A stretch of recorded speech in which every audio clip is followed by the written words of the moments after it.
Hi friends, அனைவருக்கும் வணக்கம். Rajini sir பார்த்திங்கன்னா கூலி படத்துக்கு அப்புறம் சன் பிக்சர்ஸ் தயாரிக்கிற படம் ஜெயிலர் 2 அந்த படத்தில் ஆக்ட் பண்ணிகிட்ருக்காரு. இந்த படத்தோட ஷூட்டிங் பார்த்திங்கன்னா ரொம்ப ஃபாஸ்ட்டாக போயிட்டுருக்கு. டிசம்பரில் ஷூட் ரேப்பப் ஆகும் அப்படின்னு சொல்லிட்டு அவரே சொல்லியிருக்காரு. டிசம்பரில் ஷூட்டிங் நிறைவடையும்னு சொல்லியிருக்காரு. சமீபத்தில் ஒரு பிரம்மாண்டமான ஒரு நட்சத்திர விருது வழங்கும் விழாவில் நெல்சன் ஒரு அப்டேட் ஒன்று கொடுத்துருக்காரு. அந்த அப்டேட்டை ஃபஸ்ட்டு பாருங்கள். அதான் எதிர்பார்ப்பு நான் எப்போவுமே உருவாக்க நான் விரும்பலை. அப்டேட்டு அதிகமாக கொடுத்து ஜெயிலர் 2 மீதான எதிர்பார்ப்புகளை அதிகம் உருவாக்க நான் விரும்பலை.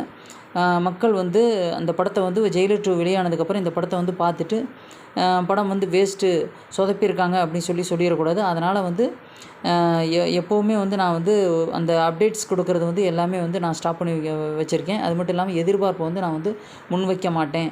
ஒருவேளை படம் சொதப்பிருச்சுன்னா மக்கள் வேஸ்ட்டுன்னு சொல்லிடுவாங்க அப்படி சொல்லியிருக்காரு. இது ஒரு நல்ல விஷயமாக தான் தெரியுது. ஏன்னா படம் வெளிவரதுக்கு முன்னாடியே எந்த ஒரு எதிர்பார்ப்பும் மக்கள்கிட்ட இருக்கக்கூடாது. அந்த மாதிரி அவர் பிளான் பண்ணியிருக்காரு. நெல்சன் பிளான் பண்ணியிருக்காரு. ஓகேங்களா?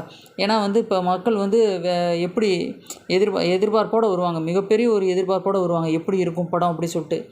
அதனால் இவர் இப்போதைக்கு அப்டேட்ஸ் நான் எந்த ஒரு எதிர்பார்ப்பையும் நான் முன்வைக்க விரும்பலை அப்படின்னு சொல்லியிருக்காரு அந்த நட்சத்திர விருது விழாவில். அடுத்த கண்டென்ட் என்னென்னு பார்த்தீங்கன்னா, ஜெயிலர் 2 படத்தில் சிவராஜ்குமார் இணைஞ்சிருக்காரு. இவர் புற்றுநோயால் சிகிச்சை கொடுத்துட்ருந்தாங்க. இப்போ அவர் பூரண நலம் பெற்று இப்போ ஜெயிலர் 2 படத்தில் சென்னையில் ஷூட்டிங் போயிட்டுருக்கு. அவர் சம்மந்தமான காட்சிகள் எல்லாமே சென்னையில் எடுத்துகிட்ருக்காங்க.